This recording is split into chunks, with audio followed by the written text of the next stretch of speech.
Jane Eyre by Charlotte Bronte, Part 6, Chapter 12.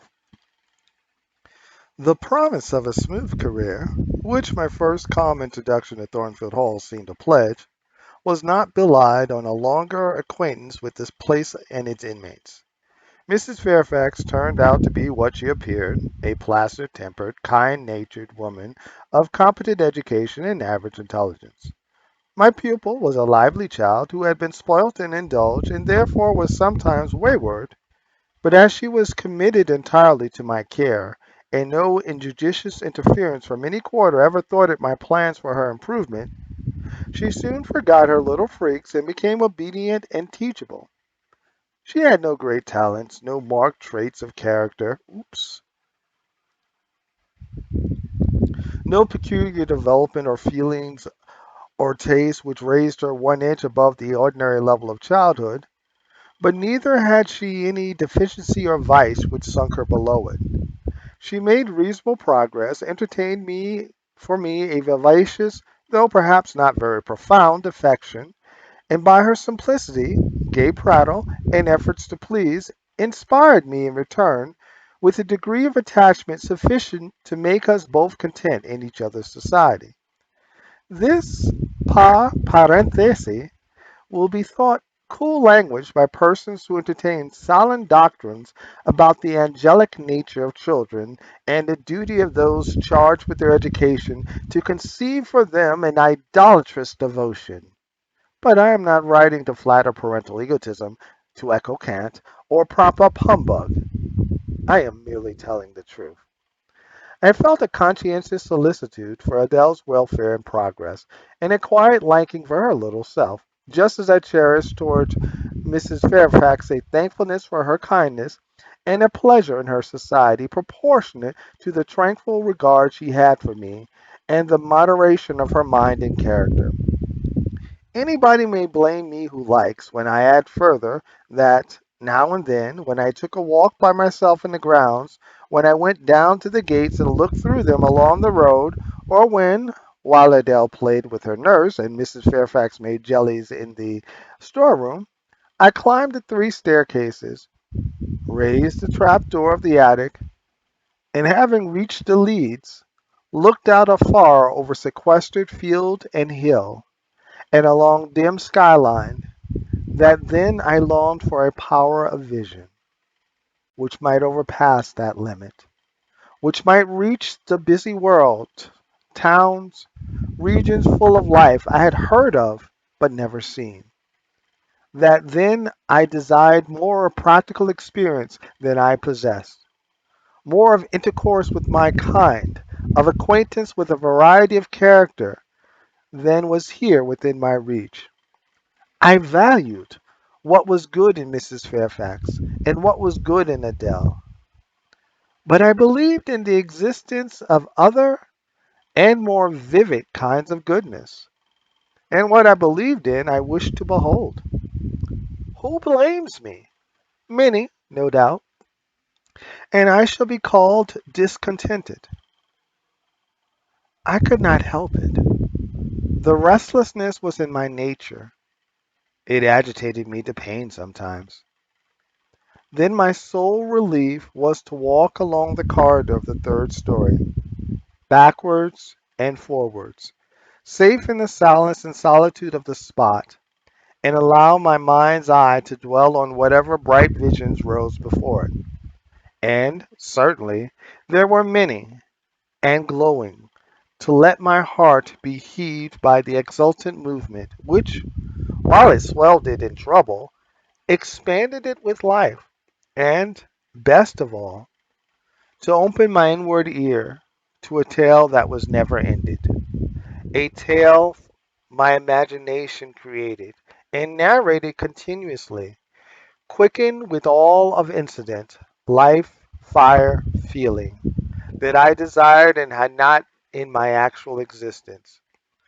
It is vain to say human beings ought to be satisfied with tranquility. They must have action, and they will make it if they cannot find it. Millions are condemned to a stiller doom than mine, and millions are in silent revolt against their lot. Nobody knows how many rebellions, beside political rebellions, ferment in the masses of life which people earth. Women are supposed to be very calm generally, but women feel just as men feel. They need exercise for their faculties and a field for their efforts. And as much as their brothers do, they suffer from too rigid a restraint, too absolute a stagnation, precisely as men would suffer.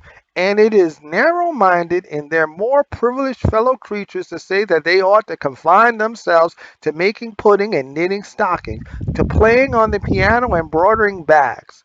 It is thoughtless to condemn them or laugh at them if they seek to do more or learn more than custom has pronounced necessary for their sex. When thus alone, I not unfrequently heard Grace Poole's laugh, the same peal, the same low, slow ha, ha, which when first heard had thrilled me. I heard, too, her eccentric murmurs, stranger than her laugh. There were days when she was quite silent, but there were others when I could not account for the sounds she made. Sometimes I saw her. She would come out of her room with a basin or a plate or a tray in her hand, go down into the kitchen, and shortly return. Generally, oh, romantic reader, forgive me for telling the plain truth, bearing a pot of porter. Her appearance always acted as a damper to the curiosity raised by her oral oddities, hard featured instead. She had no point to which interest could attach. I made some attempts to draw her into conversation, but she seemed a person of few words. A monosyllabic reply usually cut short every effort of that sort. The other members of the household, vis-a-vis John and his wife Leah the housemaid and Sophia the French nurse, were decent people, but in no respect remarkable. With Sophie I used to talk French, and sometimes I asked her questions about her native country, but she was not of a descriptive or narrative turn, and generally gave such vapid and confused answers as were calculated rather to check than to encourage inquiry. October, November, December passed away. One afternoon in January, Miss Fairfax had begged a holiday for Adele because she had a cold, and as Adele seconded the request with an ardor that reminded me how precious occasional holidays had been to me in my own childhood, I accorded it, deeming that I did well in showing pliability on the point. It was a fine, calm day, though very cold. I was tired of sitting still in the library through a whole long morning. Mrs. Fairfax had just written a letter which was waiting to be posted, so I put on my bonnet and cloak and volunteered to carry it to Hay. The distance, 2 miles, would be a pleasant winter afternoon walk. Having seen Adele comfortably seated in her little chair by Mrs. Fairfax's parlor fireside, and giving her her best wax doll, which I usually kept enveloped in silver paper in a drawer, to play with, and a storybook for change of amusement, and having replied to her, Revenez bientôt, mes bon ami, ma chérie Madame Jeannette, with a kiss, I set out. The ground was hard, the air was still, my road was lonely. I walked fast till I got warm, and then I walked slowly to enjoy and analyze the species of pleasure brooding for me in the hour and the situation. It was 3 o'clock. The church bell tolled as I passed under the belfry. The charm of the hour lay in its approaching dimness. In the low gliding and pale beaming sun, I was a mile from Thornfield, in a lane noted for wild roses in summer, for nuts and blackberries in autumn, and even now possessing a few coral treasures in hips and haws, but whose best winter delight lay in its utter solitude and leafless repose. If a breath of air stirred, it made no sound here, for there was not a holly, not an evergreen to rustle, and the stripped hawthorn and hazel Bushes were as still as the white, worn stones which causewayed the middle of the path. Far and wide on each side there were only fields where no cattle now browsed, and little brown birds, which stirred occasionally in the hedge, looked like single russet leaves that had forgotten to drop. This lane inclined uphill all the way to hay. Having reached the middle, I sat down on a stile which led thence into a field. Gathering my mantle about me and sheltering my hands in my muff, I did not feel the cold, though it froze keenly, as was attested by a sheet of ice covering the causeway, where a little brooklet, now congealed, had overflowed after a rapid thaw some days since. From my seat I could look down on Thornfield. The gray, embattlemented hall was the principal object in the vale below me. Its woods and dark rookery rose against the west. I lingered till the sun went down amongst the trees and sank crimson and clear behind them. I then turned eastward. On the hilltop above me sat the rising moon, pale yet as a cloud, but brightening momentarily. She looked over hay which, half lost in trees, sent up a blue smoke from its few chimneys. It was yet a mile distant, but in absolute hush I could hear plainly its thin murmurs of life. My ear, too, felt the flow of currents. In what dales and depths I could not tell. But there were many hills beyond hay, and doubtless many becks threading their passes. That evening calm betrayed alike the tinkle of the nearest streams, the sough of the most remote. A rude noise broke on these fine ripplings and whisperings, at once so far away and so clear. A positive tramp tramp, a metallic clatter which effaced the soft wave wanderings, as in a picture, the solid mass of a crag, or the rough boles of a great oak, drawn in dark and strong on the foreground, effaced the aerial distance of azure hill, sunny horizon, and blended clouds, where tint melts into tint. The din was on the causeway. A horse was coming. The windings of the lane yet hid it, but it approached. I was just leaving the stile, yet as the path was narrow, I sat still to let it go by. In those days I was young, and all sort of fancies, bright and dark, tenanted my mind. The memories of nursery stories were there amongst other rubbish, and when they recurred, maturing youth added to them a vigor and vividness beyond what childhood could give. As his horse approached, and as I watched for it to appear through the dusk, I remember certain of Bessie's tales, wherein figured a North of England spirit called a Jycash, which in the form of a horse, a mule, or a large dog, haunted solitary ways, and sometimes came upon belated travelers, as this horse was now coming upon me. It was very near, but not yet in sight. When, in addition to the tramp tramp, I heard a rush under the hedge, and close down by the hazel stems glided a great dog, whose black and white color made him a distinct object against the trees. It was exactly one form of Bessie's Gachash, a lion-like creature with long hair and a huge head. It passed me, however, quietly enough, not staying to look up with strange preter-canine eyes in my face as I half expected it would. The horse followed, a tall steed, and on his back a rider. The man, the human being, broke the spell at once. Nothing ever rode the Gychas. It was always alone. And goblins, to my notion, though they might tenant the dumb carcasses of beasts, could scarce covet shelter in the commonplace human form. No Gychas was this, only a traveler taking the short cut to Millcote. He passed, and I went on a few steps, and I turned. A sliding sound and an explanation of "what the deuce is to do now," and a clattering tumble arrested my attention. Man and horse were down. They had slipped on the sheet of ice which glazed the causeway. The dog came bounding back, and seeing his master in a predicament and hearing the horse groan, barked till the evening hills echoed the sound, which was deep in proportion to his magnitude. He snuffed around the prostrate group, and then he ran up to me. It was all he could do. There was no other help at hand to summon. I obeyed him and walked down to the traveler, by this time struggling himself free of his steed. His efforts were so vigorous, I thought he could not be much hurt, but I asked him the question. Are you injured, sir? I think he was swearing, but am not certain, however. He was pronouncing some formula which prevented him from replying to me directly. Can I do anything? I asked again. You must stand on one side, he answered as he rose, first to his knees and then to his feet.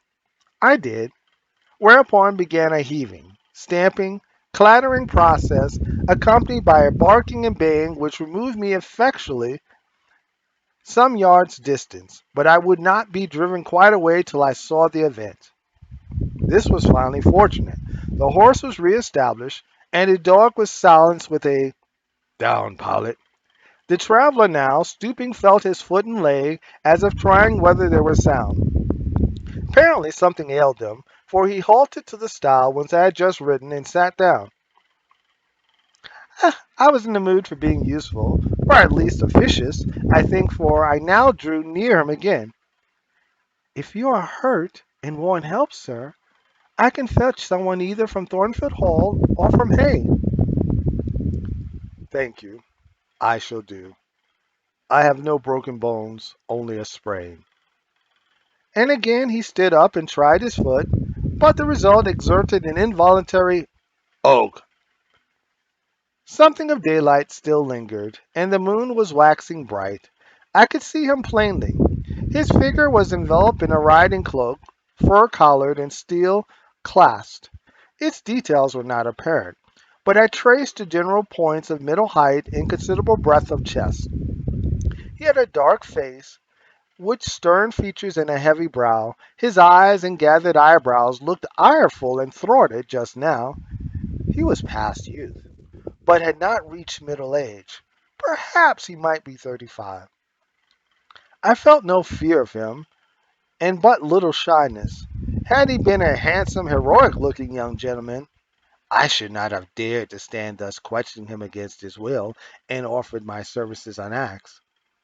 I had hardly ever seen a handsome youth, never in my life spoken to one.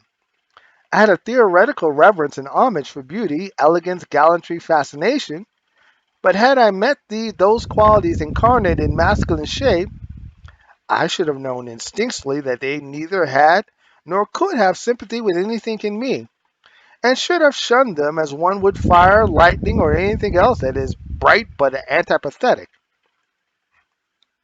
If even this stranger had smiled and been good-humored to me when I addressed him, if he had put off my offer of assistance gaily and with thanks, I should have gone on my way and not felt any vocation to renew inquiries. But the frown, the roughness of the traveler, set me at ease. I retained my station when he waved me to go, and announced, I cannot think of leaving you, sir, at so late an hour, in this solitary lane, till I see you are fit to mount your horse. He looked at me when I said this. He had hardly turned his eyes in my direction before. I should think you ought to be at home yourself, said he, if you have a home in this neighborhood. Where do you come from? From just below, and I am not at all afraid of being out late when it is moonlight.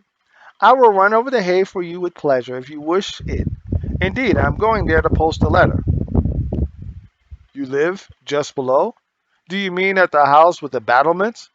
Pointing at Thornfield Hall, on which the moon cast a horrid gleam, bringing it out distant and pale from the woods that, by contrast with the western sky, now seemed one mass of shadow. Yes, sir. Whose house is it? Mr. Rochester. Do you know Mr. Rochester? No.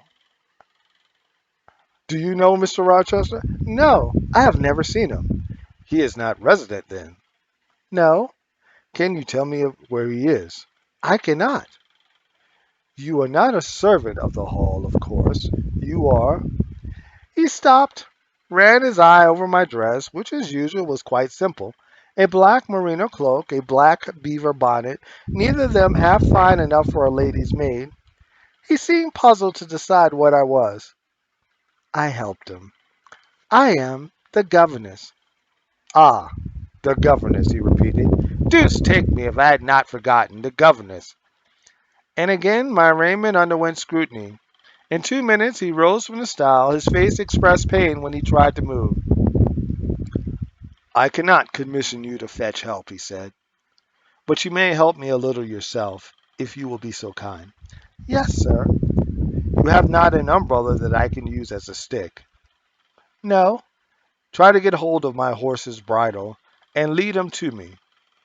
You are not afraid? I should have been afraid to touch a horse when alone, but when told to do it, I was disposed to obey. I put down my muff on the stile and went up to the tall steed. I endeavored to catch the bridle, but it was a spirited thing and would not let me come near its head. I made effort on effort, though in vain. Meantime, I was mortally afraid of its trampling forefoot. The traveler, waiting and watched for some time, and at last he laughed. I was mortally afraid of its trampling forefeet. I see, he said. The mountain will never be brought to Muhammad.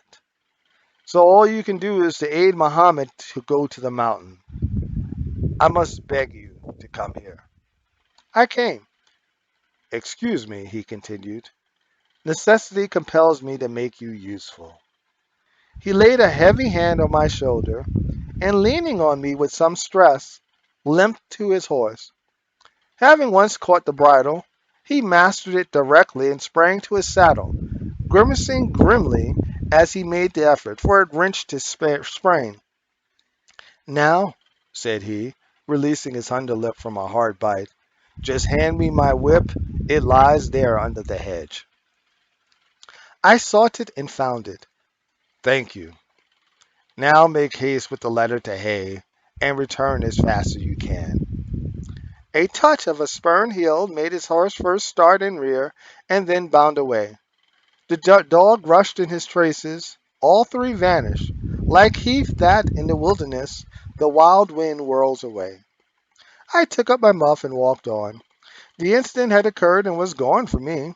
It was an incident of no moment, no romance, no interest in a sense, yet it marked with change one single hour of a monotonous life. My help had been needed and claimed. I had given it. I was pleased to have done something trivial, transitory through the deed was. It was yet an active thing, and I was weary of an existence all passive. The new face, too, was like a new picture introduced to the gallery of memory, and it was dissimilar to all the others hanging there.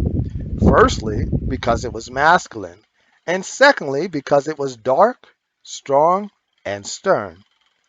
I had it still before me when I entered Hay and slipped the letter into the post office. I saw it as I walked fast downhill all the way home. When I came to the stile, I stopped a minute, looked around, and listened, with an idea that a horse's hoofs might ring on the causeway again, and that a rider in a cloak and a Jitras-like Newfoundland dog might be again apparent. I saw only the hedge and a pollard willow before me, rising up still and straight to meet the moonbeams. I heard only the faintest waft of wind roaming fitful among the trees round Thornfield, a mile distant, and when I glanced down in the direction of the murmur, my eye, traversing the hall front, caught a light kindling in a window. It reminded me that I was late, and I hurried on. I did not like re-entering Thornfield. To pass its threshold was to return to stagnation, to cross the silent hall, to ascend the darksome staircase, to seek my own lonely little room, and then to meet tranquil Mrs. Fairfax and spend the long winter evening with her, and her only, was to quell wholly the faint excitement wakened by my walk, to slip over my faculties the viewless fetters of a uniform, and too still in existence, of an existence whose very privileges of security and ease I was becoming incapable of appreciating. What good it would have done me at that time to have been tossed in the storms of an uncertain, struggling life, and to have been taught by rough and bitter experience to long for the calm amidst which I now repined. Yes, just as much good as it would do a man tired of sitting still in a too easy chair to take a long walk, and just as natural was the wish to stare, under my circumstances, as it would be under his. I lingered at the gates. I lingered on the lawn. I paced backwards and forwards on the pavement. The shutters of the glass door were closed. I could not see into the interior, and both my eyes and spirit seemed drawn from the gloomy house, from the gray hollow filled with rayless cells, as it appeared to me, to that sky expanded before me, a blue sea absolved from taint of cloud, the moon descending it in solemn march. Her orb seemed to look up as she had left the hilltops from behind which she had come, far and farther below her, and aspired to the zenith. Midnight dark in its fathomless depth and measureless distance. And for those trembling stars that followed her course, they made my heart tremble. My veins glow when I view them. Little things recall us to earth. The clock struck in the hall. That sufficed. I turned from moon and stars, opened the side door, and went in. The hall was not dark, nor yet was it lit. Only by the high hung bronze lamp, a warm glow suffused both it and the lower steps of the oak staircase. This ruddy shine issued from the great dining room, whose two-leaved door stood open, and showed a genial fire in the grate, glancing on the marble hearth and brass fire irons, and revealing purple draperies and polished furnitures in the most pleasant radiance. It revealed, too, a group near the mantelpiece. I had scarcely caught it, and scarcely became aware of a cheerful mingling of voices, among which I seemed to distinguish the tones of Adele when the door closed. I hastened to Mrs. Fairfax's room. There was a fire there too, but no candle, and no Mrs. Fairfax. Instead, all alone, sitting upright on the rug, and gazing with gravity at the blaze, I beheld a great black and white long-haired dog, just like the Gytrash of the lane. It was so like it that I went forward and said Pilot, and the thing got up and came to me and snuffed me. I caressed him, and he wagged his great tail. But he looked an eerie creature to be alone with, and I could not tell whence he had come. I rang the bell, for I wanted a candle, and I wanted, too, to get an account of this visitant. Leah entered. What dog is this? He came with master. With whom? With master, Mr. Rochester. He has just arrived. Indeed. And Miss Fairfax with him? Yes, and Miss Adele. They're in the dining room, and John is gone for a surgeon. For master has had an accident. His horse fell, and his ankle is sprained.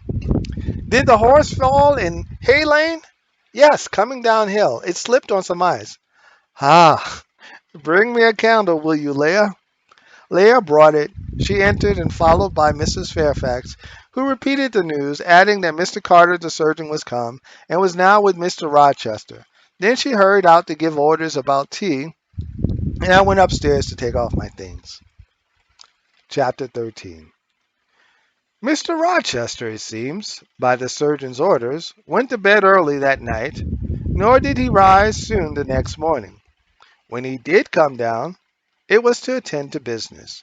His agent and some of his tenants were arrived and waiting to speak with him. Adele and I had now to vacate the library. It would be in daily requisition as a reception room for callers. A fire was lit in an apartment upstairs, and there I carried our books, arranged it for the future schoolroom. I discerned in the course of the morning that Thornfield Hall was a changed place, no longer silent as a church.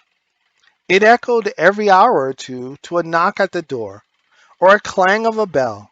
Steps, too, often traversed the hall, and new voices spoke in different keys below. A rill from the outer world was flowing through it. It had a master. For my part, I liked it better. Adele was not easy to teach that day. She could not apply. She kept running to the door and looking over the banister to see if she could catch a glimpse of Mr. Rochester.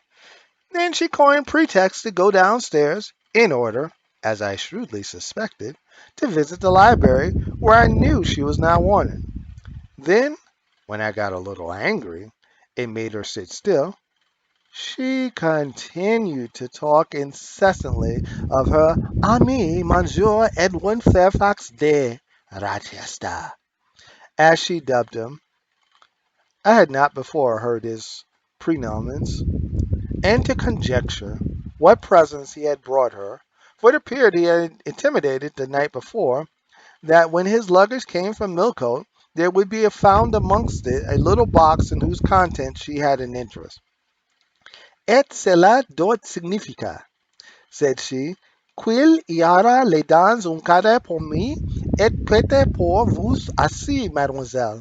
Monsieur le passe de vous, il m'a demandé le nom de la ma gouvernante, et si elle n'était pas une petite personne, assise mince et un peu pâle. Je dit qu'il y a quatre vivra, n'y si pas, mademoiselle.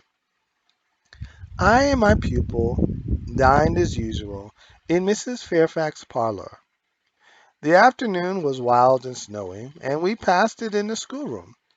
At dark I followed Adele to put away books and work, and to run downstairs for, from the comparative silence below, and from the cessation of appeals to the doorbell, I conjectured that Mr. Rochester was now at liberty.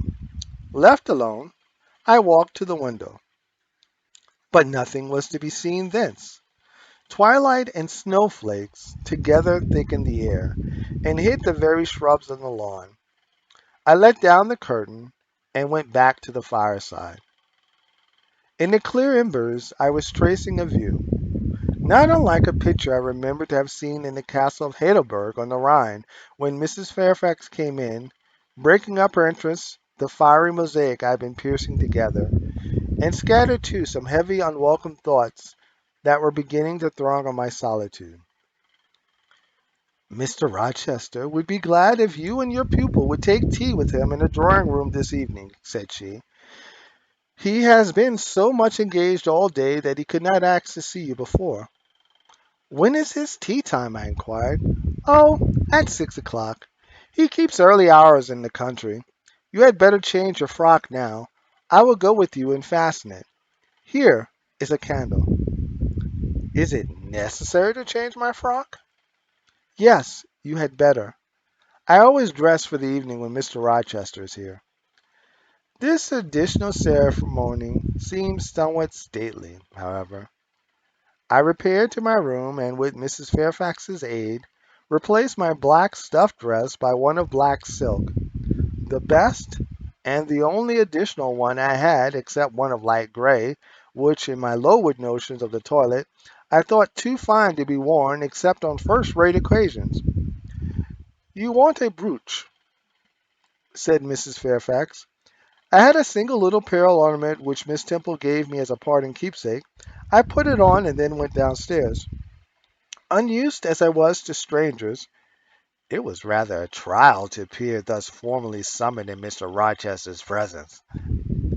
I let Mrs. Fairfax precede me into the dining room, and kept in her shade as we crossed that apartment, and, passing the arch, whose curtain was now dropped, entered the elegant recess beyond. Two wax candles stood lighted on the table, and two on the mantelpiece, basking in the light and heat of a superb fire, lay Pilot. Adele knelt near him. Half reclined on a couch appeared Mr. Rochester, his foot supported by the cushion. He was looking at Adele and the dog. The fire shone full on his face. I knew my traveler with his broad and jetty eyebrows, his square forehead made square by the horizontal sweep of black hair. I recognized his decisive nose, more remarkable for character than beauty, his full nostrils denoting, I thought, color, his grim mouth, chin, and jaw. Yes, all three were very grim, and no mistake. His shape, now divested of cloak, I perceived harmonized in squareness with his physiognomy. I suppose it was a good figure in the athletic sense of the term, broad-chested and thin-flanked, though neither tall nor graceful. Mr. Rochester must have been aware of the interest of Mrs. Fairfax and myself, but it appeared he was not in the mood to notice us, for he never lifted his head as we approached. "Here is Miss Eyre, sir," said Mrs. Fairfax in her quiet way. He bowed, still not taking his eyes from the group of the dog and the child. "Let Miss Eyre be seated," said he, and there was something in the forced, stiff bow, in the impatient yet formal tone, which seemed further to express, "What the deuce is to me whether Miss Eyre be there or not? At this moment I am not disposed to accost her." I sat down quite disembarrassed. A reception of finished politeness would probably have confused me. I could not have returned or repaid it by answering grace and elegance on my part. But harsh caprice laid me under no obligation. On the contrary, a decent quiescence under the freak of manner gave me the advantage. Besides, the century of the proceeding was piquant. I felt interested to see how he would go on. He went on as a statue would, that is, he neither spoke nor moved. Mrs. Fairfax seemed to think it necessary that someone should be amiable, and she began to talk, kindly, as usual, and, as usual, rather trite. She condoled with him on the pressure of business he had all day, on the annoyance it must have been to him with that painful sprain. Then she commended his patience and perseverance in going through with it. "Madame, I should like some tea," was the sole rejoinder she got. She hastened to ring the bell, and when the tray came, she proceeded to arrange the cups, spoons, etc., with assiduous celerity. I and Adele went to the table, but the master did not leave his couch. "Will you hand Mr. Rochester's cup?" said Mrs. Fairfax to me. "Adele might perhaps spill it." I did as she requested. As he took the cup from me, Adele, thinking the moment propitious for making a request in my favor, cried out, "N'y a pas, monsieur, qu'il a un carré pour mademoiselle Eyre dans votre petit coffret." "Who talks of cadeaux?" said he gruffly. "Do you expect a present, Miss Eyre? Are you fond of presents?" And he searched my face with eyes that I saw were dark, irate, and piercing. "I hardly know, sir. I have little experience of them. They are generally thought pleasant things." "Generally thought? But what do you think?" "I should be obliged to take time, sir, before I could give you an answer worthy of your acceptance. A present has many faces to it, has it not? And one should consider all before pronouncing an opinion of its nature. Miss Eyre, you are not so unsophisticated as Adele. She demands a cadeau clamorously the moment she sees me. You beat about the bush." "Because I have less confidence in my deserts than Adele has. She can prefer the claim of old acquaintance, and the right, too, of custom, for she says you have always been in the habit of giving her playthings.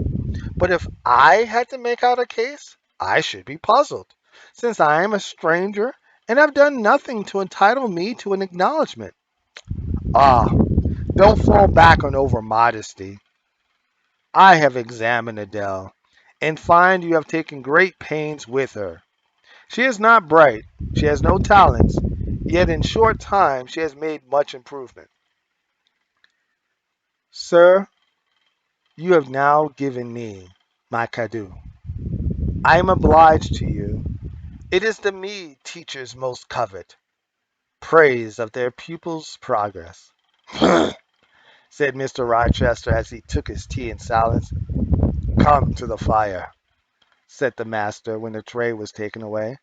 And Mrs. Fairfax had settled into a corner with her knitting, while Adele was leading me by hand around the room, showing me the beautiful books and ornaments on the consoles and chiffoniers.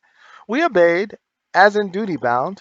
Adele wanted to take a seat on my knee, but she was ordered to amuse herself with Pilot. You have been resident in my house 3 months. Yes, sir. And you came from? From Lowood School in Blankshire. Ah, a charitable concern.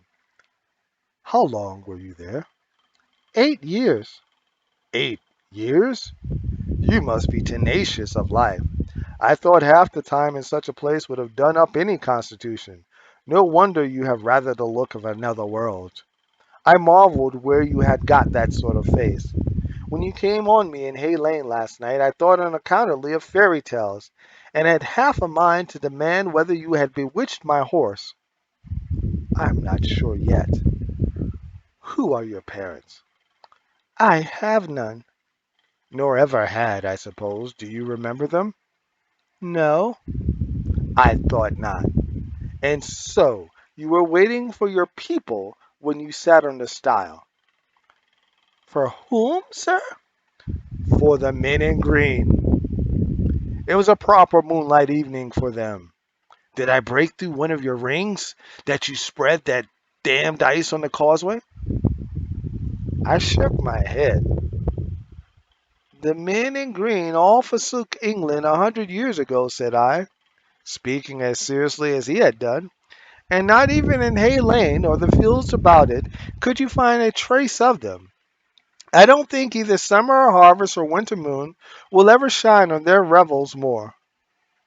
Mrs. Fairfax had dropped her knitting, and with raised eyebrows seemed wondering what sort of talk this was.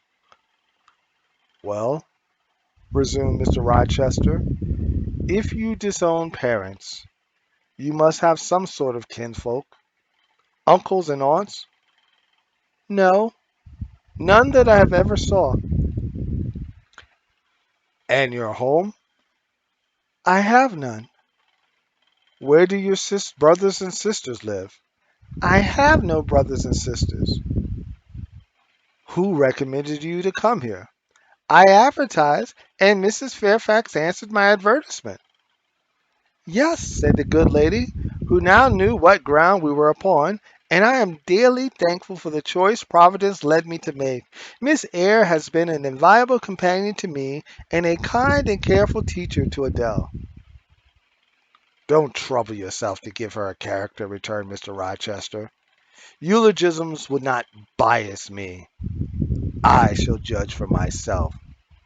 She began by felling my horse. Sir, said Mrs. Fairfax, I have to thank her for this sprain. The widow looked bewildered. Miss Eyre, have you ever lived in the town? No, sir. Have you ever seen much society? None but the pupils and teachers of Lowood, and now the inmates of Thornfield. Have you read much? Only such books as come in my way, and they have not been numerous or very learned. You have lived the life of a nun, no doubt. You are well drilled in religious forms. Brocklehurst, who I understand directs Lowood, is a parson, is he not? Yes, sir. And you girls probably worshipped him as a convent full of religiousness would worship their director. Oh, no. You are very cool. No? What? A novice not worship her priest? That sounds blasphemous. I disliked Mr. Brocklehurst, and I was not alone in the feeling. He is a harsh man, at once pompous and meddling. He cut off our hair, and for economy's sake bought us bad needles and threads, with which we could hardly sew. That was very false economy, remarked Mrs. Fairfax, who now again caught the drift of the dialogue. And was that the head in front of his offending? Demanded Mr. Rochester. He starved us when he had the sole superintendence of the provision department before the committee was appointed, and he bored us with long lectures once a week, and with evening readings from books of his own inditing upon sudden deaths and judgments, which made us afraid to go to bed. What age were you when you went to Lowood? About 10. And you stayed there 8 years? You are now, then, 18? I assented. Arithmetic, you see, is useful. Without its aids, I should hardly have been able to guess your age. It is a point difficult to fix where the features and consonants are so much at variance as in your case. And now, what did you learn at Lowood? Can you play? A little. Of course. That is the established answer. Go into the library, I mean, if you please. Excuse my tone of command. I am used to say, do this, and it is done. I cannot alter my customary habits for one new inmate. Go then into the library, take a candle with you, leave the door open, sit down to the piano, and play a tune. I departed, obeying his directions. Enough! He called out in a few minutes. You play a little, I see, like any other English schoolgirl. Perhaps rather better than some, but not well. I closed the piano and returned. Mr. Rochester continued. Adele showed me some of your sketches this morning, which she said was yours.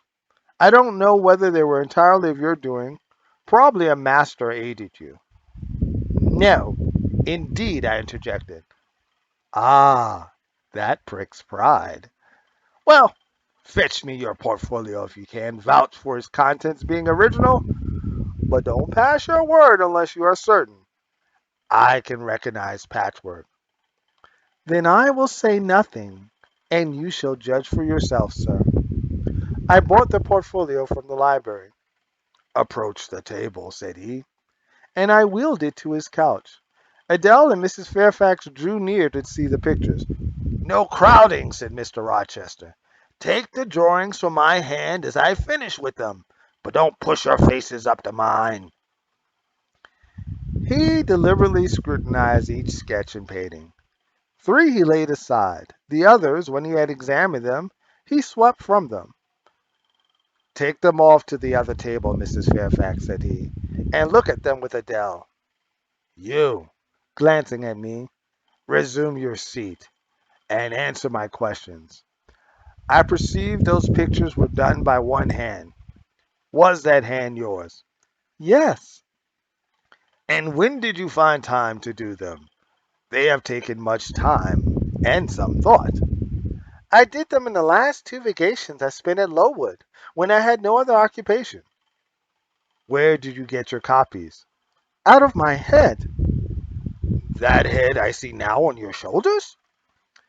Yes, sir. Has it other furniture of the same kind within? I should think it may have. I should hope better. He spread the pictures before him, and again surveyed them alternately. While he is so occupied, I will tell you, reader, what they are. And first, I must premise that they are nothing wonderful. The subjects had indeed risen vividly on my mind as I saw them with the spiritual eye. Before I attempted to embody them, they were striking. But my hand would not second my fancy, and in each case it had wrought out but a pale portrait of the thing I had conceived. These pictures were in watercolor. The first represented clouds low and livid, rolling over a swollen sea. All the distance was an eclipse. So too was the foreground, or rather the nearest billows, for there was no land. One gleam of light lifted into relief a half-submerged mass, on which sat a cormorant, dark and large, with wings flecked with foam. Its beak held a gold bracelet set with gems that I had touched with as brilliant tints as my palette could yield, and as glittering distinctness as my pencil could impart. Sinking below the bird and mast, a drowned corpse glanced through the green water. A fair arm was the only limb clearly visible, whence the bracelet has been washed or torn. The second picture contained for foreground only the dim peak of a hill, with grass and some leaves slanting as if by a breeze. Beyond and above spread an expanse of sky, dark blue as at twilight. Rising into the sky was a woman's shape to the bust, portrayed in tints as dusk and soft as I could combine. The dim forehead was crowned with a star. The lineaments below were seen as though the suffusion of vapor. The eyes shone dark and wild. The hair streamed shadowy, like a beamless cloud torn by storm or by electric travail. On the neck lay a pale reflection like moonlight. The same faint luster touched the train of thin clouds from which rose and bowed this vision of the evening star. The third showed the pinnacle of an iceberg piercing a polar winter sky. A muster of northern lights reared their dim lances, close serried along the horizon. Throwing these into distance rose in the foreground a head, a colossal head, inclined towards the iceberg and resting against it. Two thin hands, joined under the forehead and supporting it, drew up before the lower features a sable veil, a brow quite bloodless, white as bone, and an eye hollow and fixed, blank of meaning, but for the glassiness of despair alone was visible. Above the temples, amidst wreathed turban folds of black drapery, vague in its character and consistency as cloud, gleamed a ring of white flame, gemmed with sparkles of a more lurid tinge.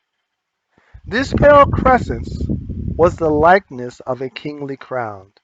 What it diademed was the shape which shape had none. "Were you happy when you painted these pictures?" asked Mr. Rochester presently. "I was absorbed, sir. Absorbed, sir. Yes, and I was happy. To paint them, in short, was to enjoy one of the keenest pleasures I have ever known." "That's not saying much. Your pleasures, by your own account, have been few. But I dare say you did exist in a kind of artist's dreamland while you blent and arranged these strange tints. Did you sit at them long each day?" "I had nothing else to do, because it was the vacation, and I sat at them from morning to noon, and from noon to night. The length of the midsummer days favored my inclination to apply." "And you felt self-satisfied with the result of your ardent labors?" "Far from it. I was tormented by the contrast between my idea and my handiwork. In each case I had imagined something which I was quite powerless to realize."